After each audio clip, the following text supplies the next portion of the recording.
السلام علیکم ورحمۃ اللہ وبرکاتہ۔ الحمد للہ وحدہ والصلاة والسلام علی من لا نبی بعدہ، اما بعد۔ مثالی مسلمان، اس اہم عنوان کے 12ویں ایپیسوڈ میں انشاءاللہ ہم سنیں گے کہ مسلمان اپنے نفس کے ساتھ خوشبو وغیرہ کے حوالے سے کیسے ہوتا ہے۔ اسلام نے مسلمان کو پاک و صاف اور خوشبو میں معطر دیکھنا چاہتا ہے۔ جو بھی اس سے ملیں، جو بھی اس کا سامنا کریں، اس سے کوئی گندی بدبو اور کسی طرح کی ایذا رسانی نہ ہو۔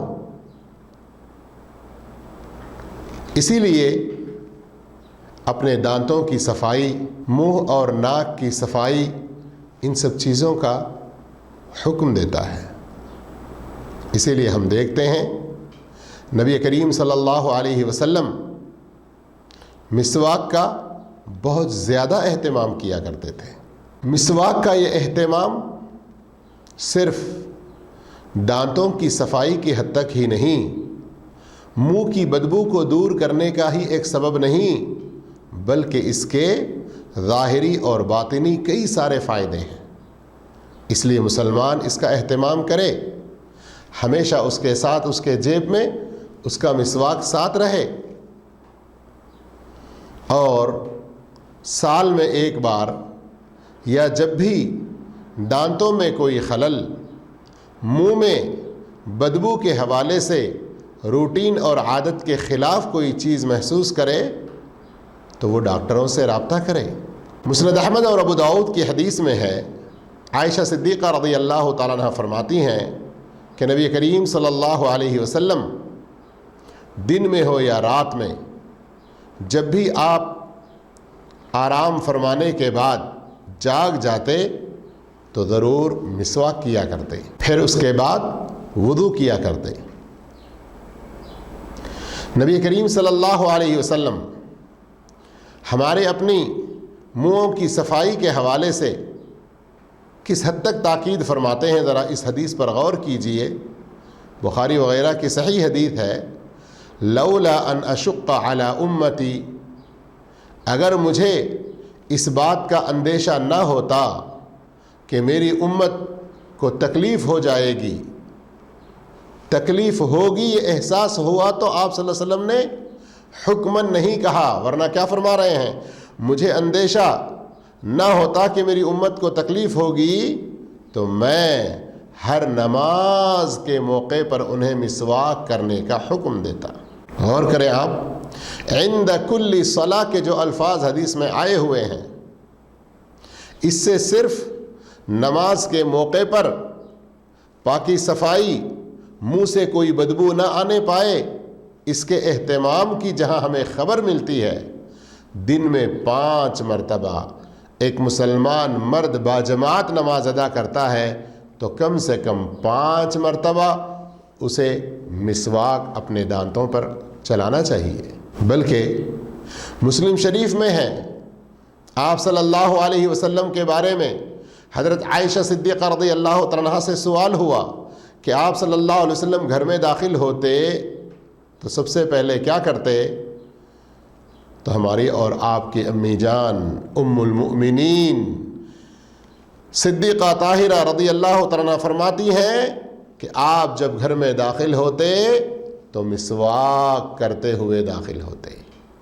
مسلم شریف کی اس حدیث سے ہمیں کیا پتہ چلتا ہے کہ مسواک کا تعلق صرف نماز سے ہی نہیں ہے، بلکہ آپ گھر میں بھی جب آ رہے ہیں تو آپ کی بیوی، آپ کے بچے، اسی طرح سے گھر میں بیوی کہ جب لوگوں سے ملنا ہے، خاص کر شوہر گھر میں آ رہے ہیں، تو ایسے موقع پر اس کی منہ سے نکلنے والی بدبو دوسروں کو تکلیف نہ دے، اس کا ہم میں سے ہر ایک انسان کو، مرد ہو یا عورت، خیال کرنا چاہیے۔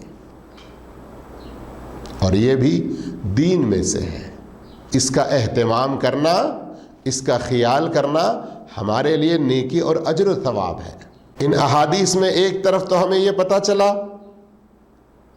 کہ اسلام کس حد تک ہمیں صفائی ستھرائی خوشبو کا اہتمام کرنے، بدبو سے دور رہنے کی تاکید کرتا ہے، دوسری طرف آج ہم میں سے بہت سے لوگوں کا کیا حال ہے کہ جب وہ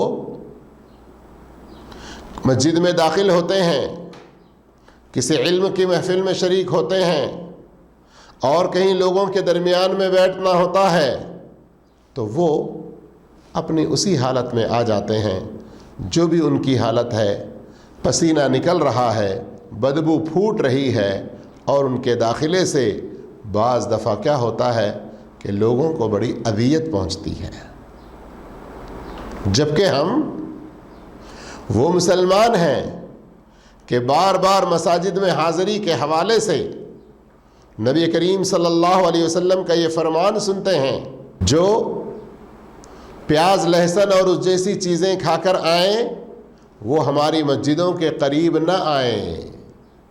ذرا غور فرمائیں، حدیث کے آگے کا جو حصہ ہے اس پر توجہ فرمائیے۔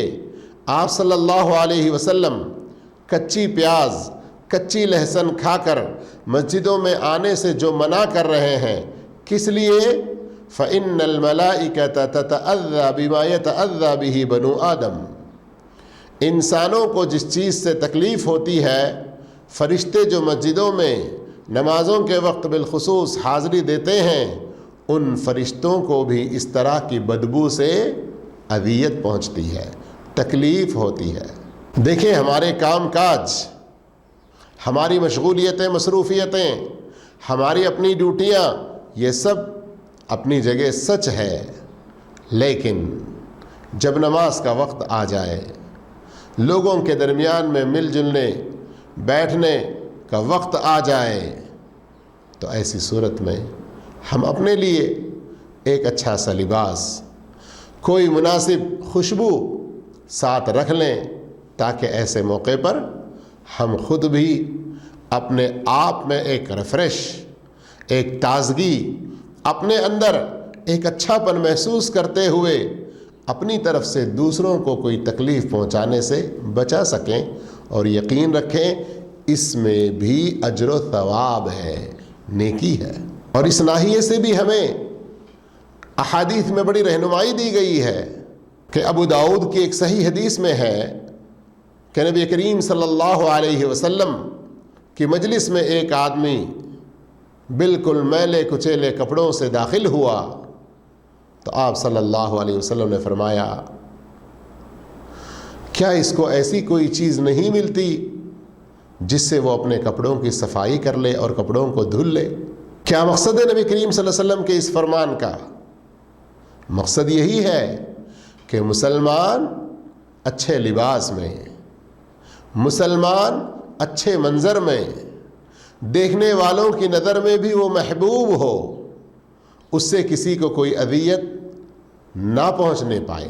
ابو داؤد اور ابن ماجہ کی ایک اور حدیث میں ہے کہ ایک موقع پر آپ صلی اللہ علیہ وسلم نے فرمایا، تم میں سے جس کو یہ میسر ہو کہ وہ اپنے کام کاج ڈیوٹی وغیرہ کے کپڑوں کے علاوہ جمعہ کے لیے کچھ الگ سے اچھے کپڑوں کا انتظام کر سکے تو کر لے، سوا ثوبی محنتی ہی، جن کپڑوں میں رہ کر وہ کام کاج کرتا ہے ان کے علاوہ کوئی اور کپڑے۔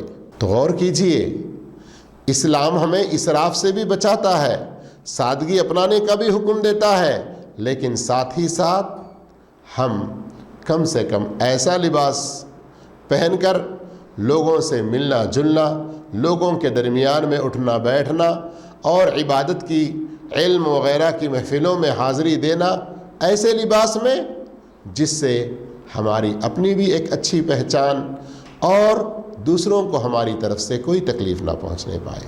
خود ہمارے اور آپ کے پیارے آقا صلی اللہ علیہ وسلم کس حد تک خوشبو کا استعمال کرتے تھے، حدیثوں سے ہمیں صاف طور پر پتہ چلتا ہے۔ یہ اللہ کی خاص نعمت بھی آپ کے ساتھ تھی، لیکن اس میں ہمارے لیے پیغام بھی ہے کہ ہم اپنی طاقت بھر اپنے نبی کے اس اچھے نمونے کو بھی اپنانے کی کوشش کریں۔ مسلم شریف کی حدیث ہے، انس رضی اللہ تعالیٰ عنہ جنہوں نے نبی کریم صلی اللہ علیہ وسلم کی 10 سال خدمت کی، وہ کیا کہتے ہیں؟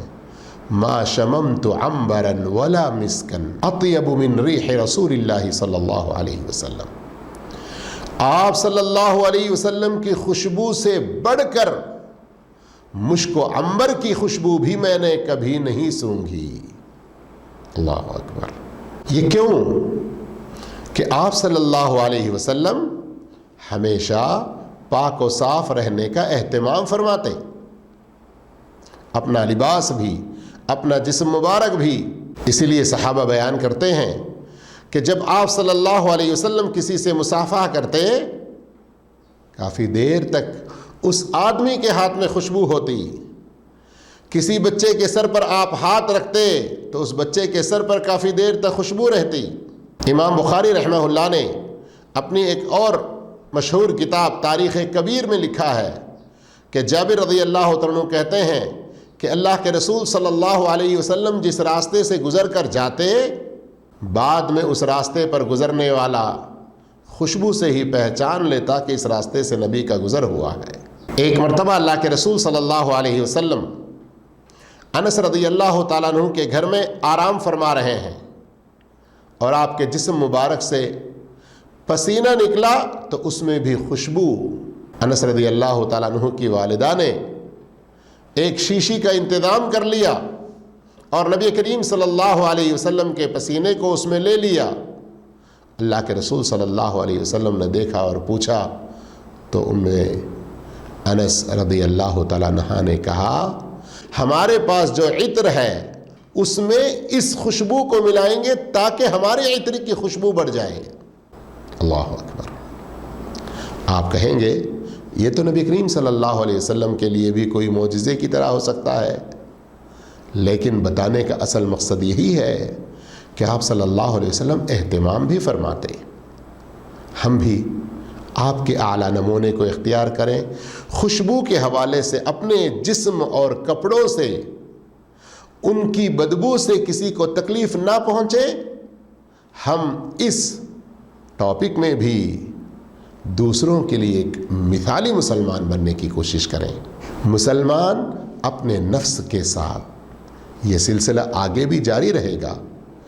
13ویں حلقے 13th ایپیسوڈ میں آپ اور کچھ نئی باتیں سنیں گے، انتظار فرمائیے۔ والسلام علیکم ورحمۃ اللہ وبرکاتہ۔